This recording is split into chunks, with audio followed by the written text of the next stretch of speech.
పథకాలు తెచ్చినోడు ఎవడు? ఈవెన్ రాజశేఖర రెడ్డి కూడా ఇన్ని తేలా పథకాలు కదా. రాజశేఖర రెడ్డిది ఫీజు రియంబర్స్మెంట్ ఆరోగ్యశ్రీ గుర్తుండిపోతుంది, ఉచిత విద్యుత్ గుర్తుండిపోతుంది. టీడీపీ వాళ్ళు ఒప్పుకున్నారు కదా, ఇంత సంక్షేమం ఇచ్చి జనాలను సోమరిపోతులు చేస్తున్నాడు, జగన్ ఎక్కువ సంక్షేమం ఇచ్చేస్తున్నాడు అని వాళ్ళే అన్నారు కదా ఓపెన్ కదా.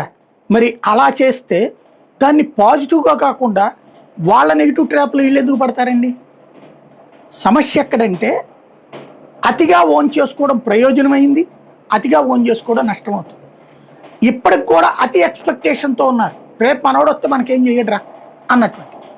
అంటే ఏం చేయాలని కోరుకుంటున్నావు నువ్వు మర్డర్ చేస్తే వదిలించాలని కోరుకుంటున్నావు, నువ్వు ఏదైనా దందా చేస్తే పట్టించుకోకూడదని కోరుకుంటున్నావు. అప్పుడు ప్రజాస్వామ్యం ఎట్లవుతుంది నాకు తెలియక అడుగుతా.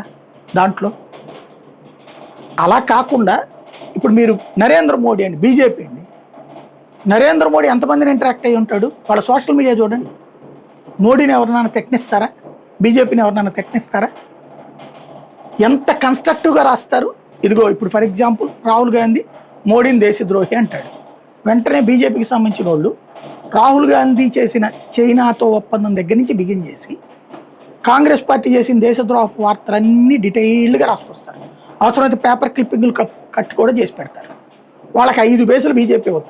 కనీసం ఆ బీజేపీ మాధవో కిషన్ రెడ్డో లేకపోతే రామచంద్రరావు వాళ్ళు ఎవరిని